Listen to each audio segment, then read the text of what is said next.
بسم اللہ الرحمن الرحیم۔ السلام علیکم ورحمۃ اللہ وبرکاتہ۔ محترم ناظرین، میں محمد ابن زہیر اپنے چینل پر آپ کا خیر مقدم کرتا ہوں۔ آج ہم اس کتاب کا 9واں سبق پڑھیں گے جو کہ مضاف و مضاف الیہ اور موصوف و صفت کے بیان میں ہے۔ اس سبق میں صاحب کتاب ہمیں یہ بتائیں گے کہ اگر کسی جملے میں مضاف کی صفت ذکر کرنا چاہیں تو کن قواعد کا لحاظ ضروری ہے۔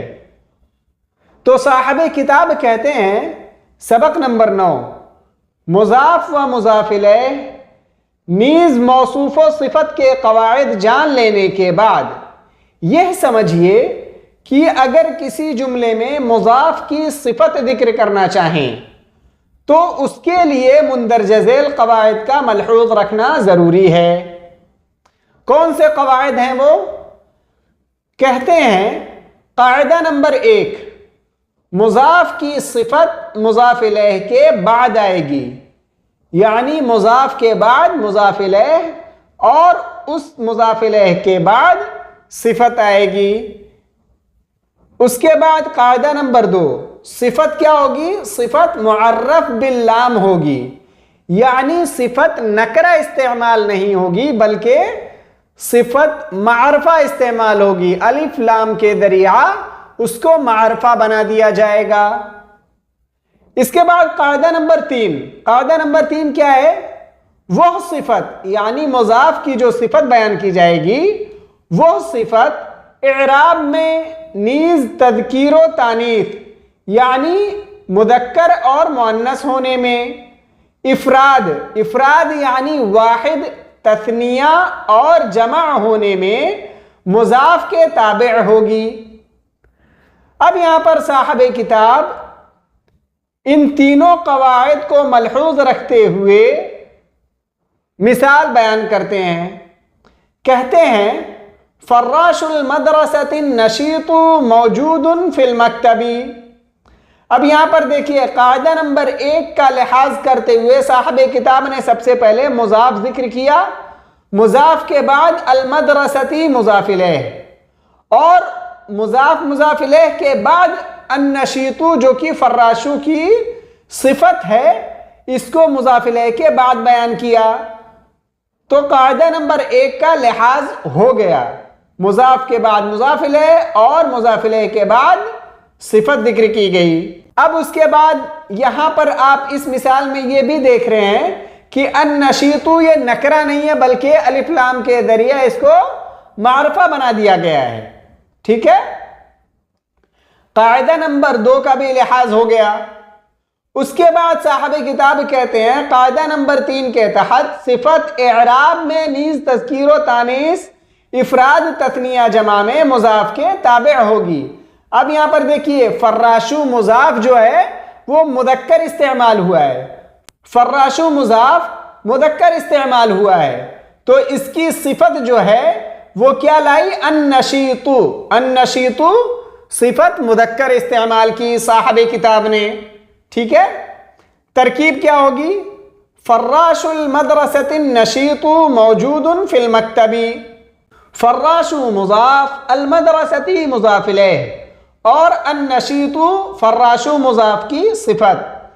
تو مضاف اپنے مضاف الیہ اور صفت سے مل کر مبتدا ہو گیا۔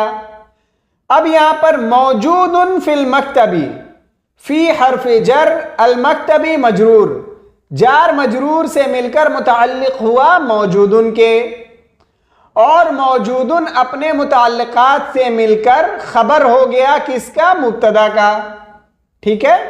اور مبتدا اپنے خبر سے مل کر جملہ اسمیہ خبریہ ہو گیا۔ ترجمہ کیا ہوگا؟ مدرسے کا چست چپراسی دفتر میں موجود ہے۔ اس کے بعد خادمۃ البیت النشیطۃ موجودۃ۔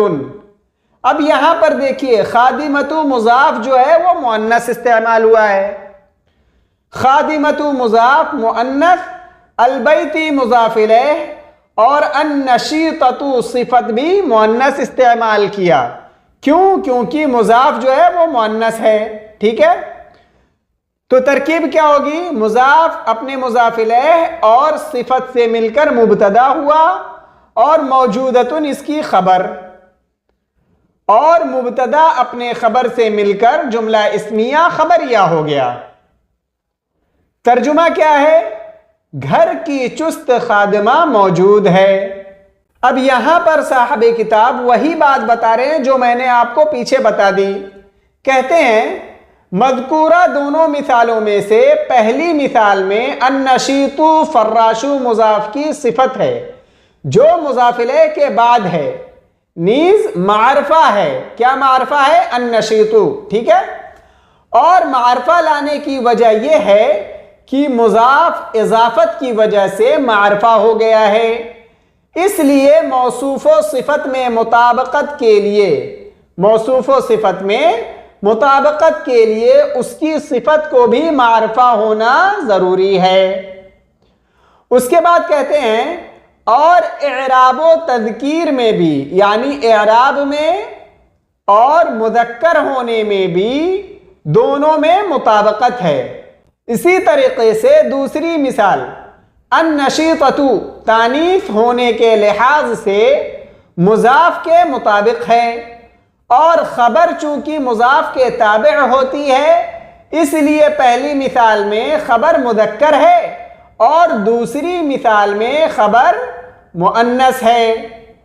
اس کے بعد کہتے ہیں مذکورہ قواعد کو پیش نظر رکھ کر مندرجہ ذیل جملوں کا اردو میں ترجمہ کریں۔ کہتے ہیں تمرین نمبر 22 فراش المدرسۃ النشیط موجود۔ اب یہاں پر ترکیب کیا ہوگی؟ فراش مضاف، المدرسۃ مضاف الیہ اور النشیط فراش مضاف کی صفت۔ تو مضاف اپنے مضاف الیہ اور صفت سے مل کر مبتدا ہو جائے گا، اور موجود خبر، اور مبتدا اپنے خبر سے مل کر جملہ اسمیہ خبریہ ہو جائے گا۔ ترجمہ کیا ہوگا؟ مدرسے کا چست چپراسی موجود ہے۔ اس کے بعد تلمیذۃ الکلیۃ المجتہدۃ قارئۃ، تلمیذۃ مضاف، الکلیۃ مضاف الیہ، اور المجتہدۃ تلمیذۃ مضاف کی صفت، مضاف اپنے مضاف الیہ اور صفت سے مل کر مبتدا، اور قارئۃ خبر اور مبتدا اپنے خبر سے مل کر جملہ اسمیہ خبریہ ہو جائے گا۔ ترجمہ کیا ہے؟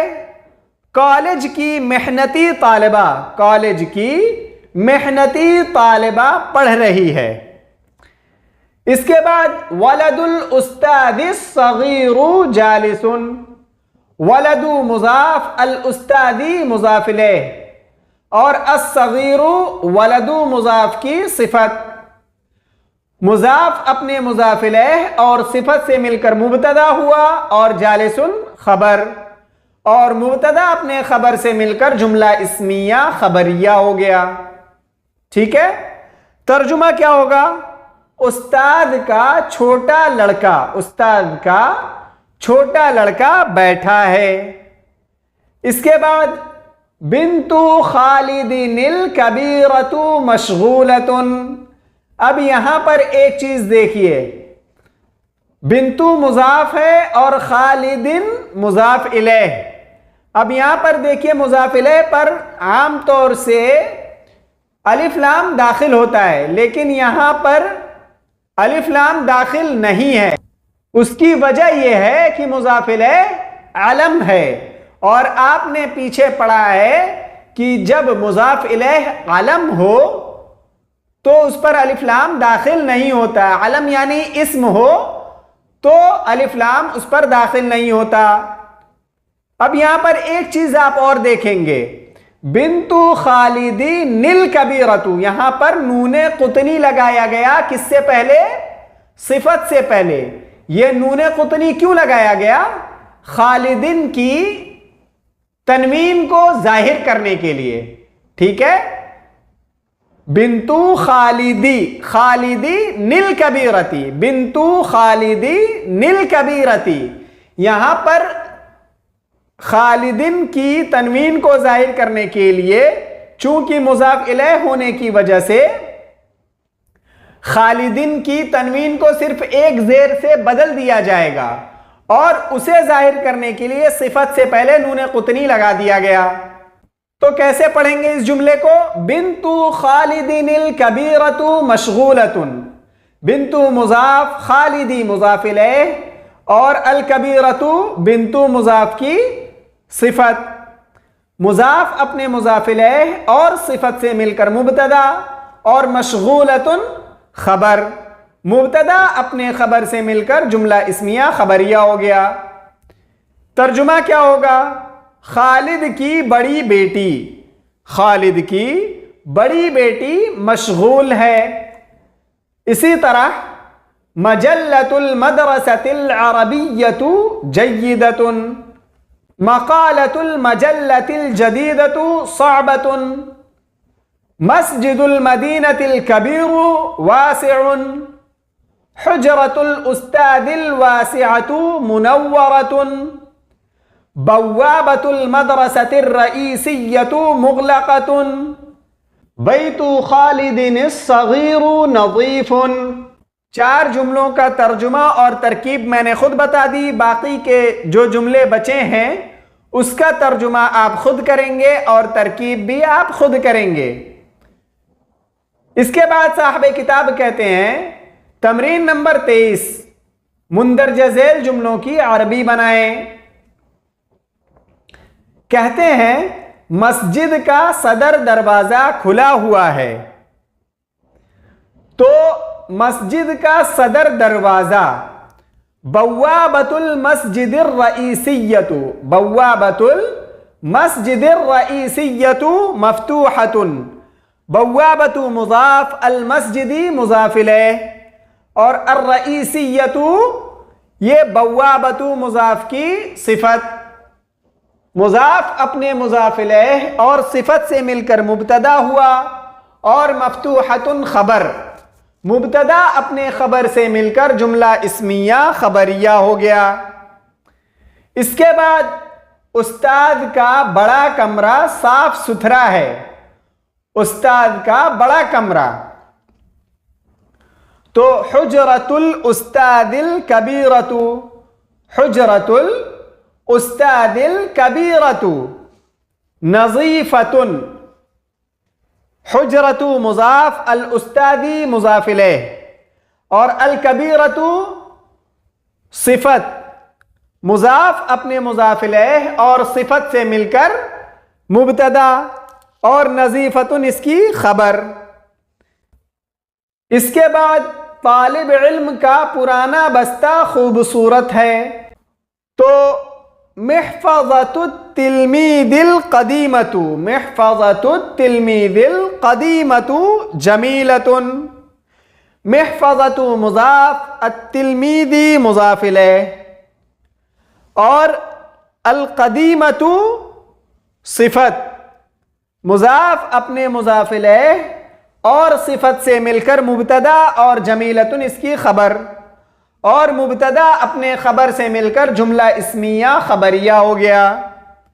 اس کے بعد باغ کا چست مالی غائب ہے، باغ کا چست مالی غائب ہے، تو بستانی الجنینۃ النشیط، بستانی الجنینۃ النشیط غائب، بستانی مضاف، الجنینتی مضاف الیہ اور النشیط صفت، مضاف اپنے مضاف الیہ اور صفت سے مل کر مبتدا ہوا اور غائبن اس کی خبر اور مبتدا اپنے خبر سے مل کر جملہ اسمیہ خبریہ ہو گیا۔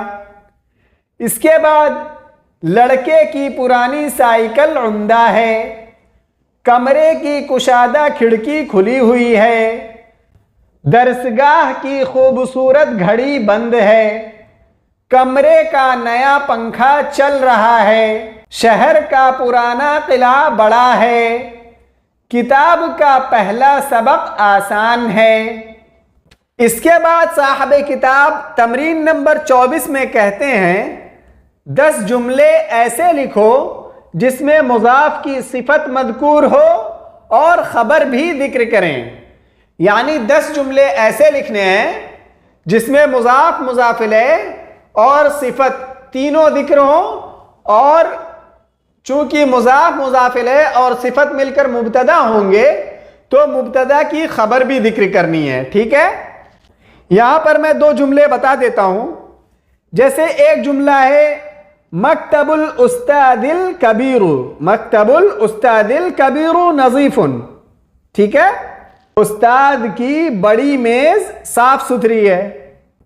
اس کے علاوہ دوسرا جملہ قمیص الوالد الابیض جید، قمیص الوالد الابیض جید. ٹھیک ہے، والد کی، ابا جان کی سفید قمیص اچھی ہے. ٹھیک ہے، اس کے علاوہ 8 جملے اور آپ خود سے بنائیں گے. تو آج کے سبق میں بس اتنی سی بات ہے کہ اگر ہم کسی جملے میں مضاف کی صفت ذکر کرنا چاہیں تو اس کو کس طرح بیان کریں گے. سب سے پہلی بات تو یہ ہے کہ مضاف اور مضاف الیہ یہ دونوں ساتھ ہوں گے، اور مضاف، مضاف الیہ کے بعد صفت کو ذکر کیا جائے گا. دوسری بات صاحب کتاب نے اس سبق میں یہ بتائی کہ صفت معرف باللام ہوگی، اور تیسری بات صاحب کتاب نے اس سبق میں یہ بتائی کہ صفت جو ہوگی وہ مضاف کے تابع ہوگی. یعنی صفت مضاف کے تابع ہونے کا مطلب یہ ہے کہ مضاف اگر مذکر ہے تو صفت بھی مذکر، مضاف مؤنث ہے تو صفت بھی مؤنث. اسی طرح مضاف واحد ہے تو صفت بھی واحد، تثنیہ ہے تو تثنیہ، اور جمع ہے تو جمع. ٹھیک ہے، آج کے سبق میں بس اتنا ہی. انشاءاللہ اگلی ویڈیو میں آپ سے پھر ملاقات ہوگی. تب تک کے لیے السلام علیکم ورحمۃ اللہ وبرکاتہ.